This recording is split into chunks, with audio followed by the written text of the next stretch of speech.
Patriots were the Revolutionary era minority.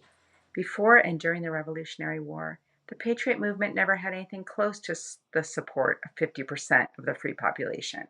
Historians don't know for sure how many people were on what side. John Adams famously offered a guess that America was a third patriots, a third loyalists, and a third people who were just neutral. But a historian's educated estimate is that between two-fifths and three-fifths of the population were really not committed to either side, while about 20% were loyalists and the rest were committed patriots.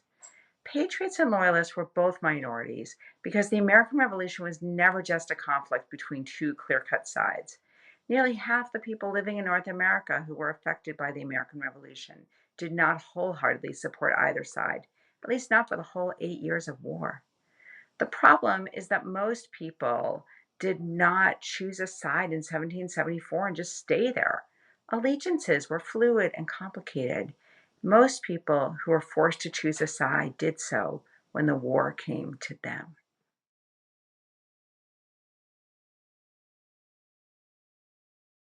Hey everyone, I'm Jim Ambuske, a historian of the American Revolution and the host of the revolutionary podcast series Worlds Turned Upside Down. When we think about media influencers of 1776, we should think about both media forms and the people behind them. We should think about painters, printers, and poets. They all shaped conversations about what it meant to be British in the 1770s, as the British Atlantic world experienced an imperial crisis that eventually gave way to a civil war. Take, for instance, the painter Benjamin West, the Pennsylvania-born artist renowned for his historical paintings, including one of his most famous works, The Death of General Wolfe. That debuted at the Royal Academy of Arts in 1771 to tell the story of what British peoples had achieved and what they had sacrificed together in the 7 Years' War to defeat the French and win what they believed was an empire of liberty. Or consider the subtle work of South Carolina printer Peter Timothy, who skillfully edited the South Carolina Gazette in 1773 to smooth over disputes between Charleston merchants and the Sons of Liberty. This left readers with the impression that Charlestonians all desired to rid themselves of the hated East India Company tea, even though that wasn't necessarily the case. We might also consider anonymous loyalist poets who asked of patriots in 1776, "Now that you have abandoned King George III, what's next? Are you really going to trust a Congress? These hardy knaves and stupid fools, some apish and pragmatic mules, some servile acquiescing tools, these compose the Congress." 250 years later, how much and how little has changed? Hey, everyone.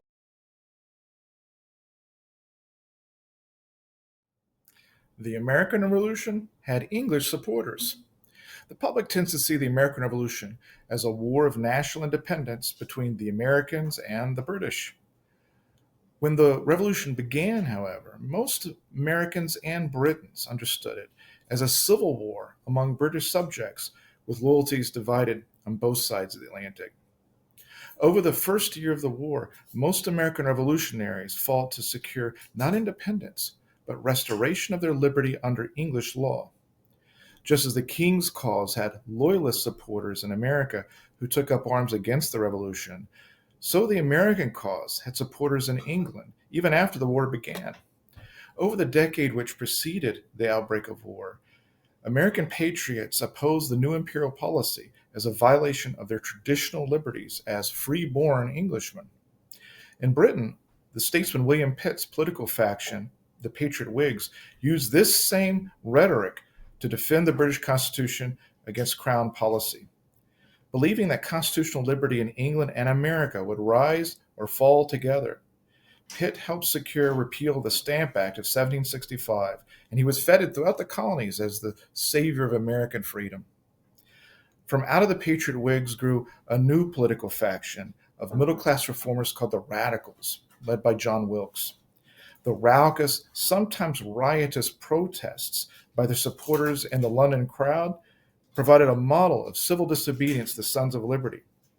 Allied with Wilkes's Patriots were the Honest Whigs, a group of intellectuals which included Dr. Richard Price, Dr. Joseph Priestley, and Mrs. Catherine Macaulay. They wrote essays defending the American cause in the British press. In January 1775, Macaulay wrote a pamphlet urging the English people to send addresses to their government demanding the restoration of American rights. Both she and Wilkes warned that failure to do so would result in war, American independence, and the ruin of the British Empire. William Pitt introduced a reconciliation bill, but it was defeated.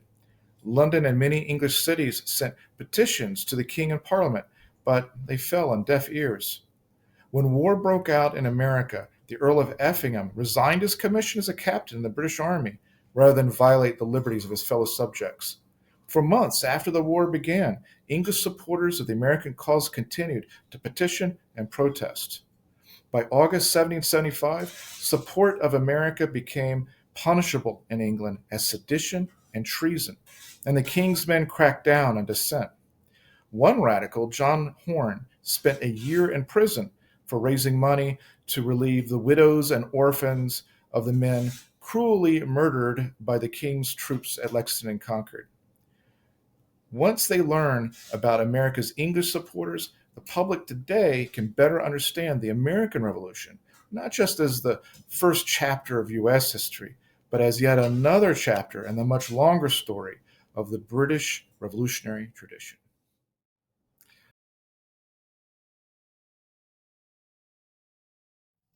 It wasn't just a man's war. In the summer of 1780, Philadelphia women, led by Esther de Bere Reed, founded America's first organized patriotic fundraising group, the Ladies Association of Philadelphia. On June 21st, Reed published Sentiments of an American Woman on the front page of the widely read Pennsylvania Gazette, urging women to support the Continental Army with donations. Her rules were deliberately inclusive. All women and girls will be received without exception. A widow's shilling counted as much as a wealthy lady's larger gift. Donations poured in, from a little girl to a Miss Somebody to society leaders giving thousands, while volunteers went door to door, and if you declined, they came back. Within weeks, they raised over $300,000. Washington thanked them for this fresh mark of patriotism, saying that the Army felt a superior gratitude for their work. Their model spread quickly. New Jersey women even issued a similar call on July 4th, 1780. The takeaway: organized, public-spirited women shaped the war effort. It was never just a man's war.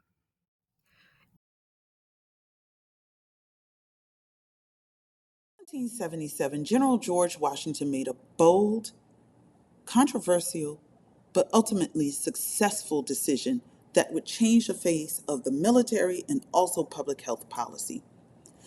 By the end of 1777, approximately 40,000 soldiers had received the smallpox variolation procedure. It marked a significant success in the battle against the disease. The results of Washington's bold public health policy were remarkable. Before the mass inoculation campaign, estimates point to infectious disease as a cause of about 90% of Continental Army deaths, with smallpox causing the majority of these fatalities. Washington's decision to mandate smallpox inoculation for the Continental Army represents an early example of evidence-based public health policy in America. We learn that military success depends not only on battle strategy and modern weaponry, but also on protecting troops from invisible enemies. 1776.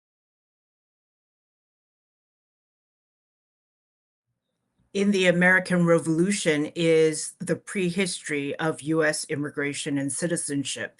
There aren't a whole lot of voluntary migrants coming into the area because it was a civil war that was going on. But there were two groups of people that were forced migrants, or who we understand today to be refugees. A first group consisted of enslaved people who were being evacuated by their loyalist enslavers.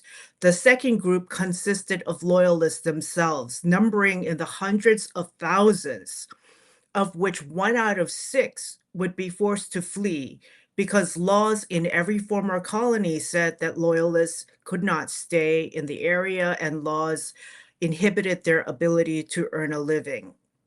During this period, groups of people like enslaved people, free Black people, and indigenous people are also being sorted into groups of who belongs and who doesn't, long before a drop of ink was spilled to write the US Constitution to determine who is we the people.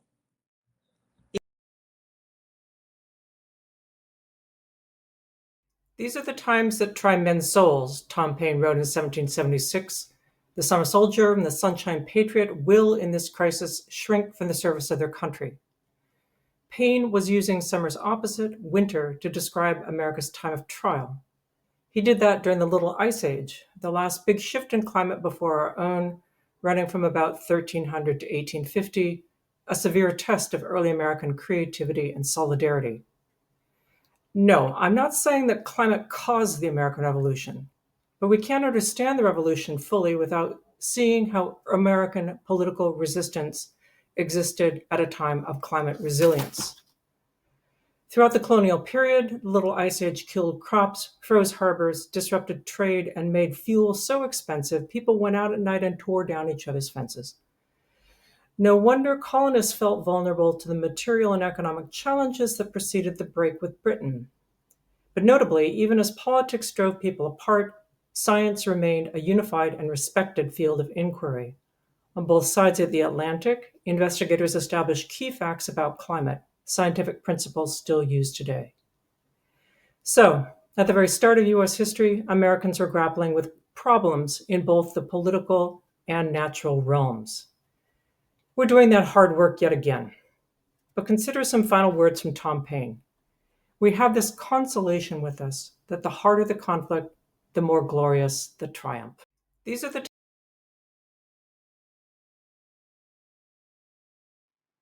The revolution was stylish, and nowhere more so than the colorful world of military dress, which did more than just identify friend from foe. It was a powerful political tool, as well as for creating and confirming hierarchies of military service, but was increasingly a tool to express national and cultural identity during this revolutionary moment.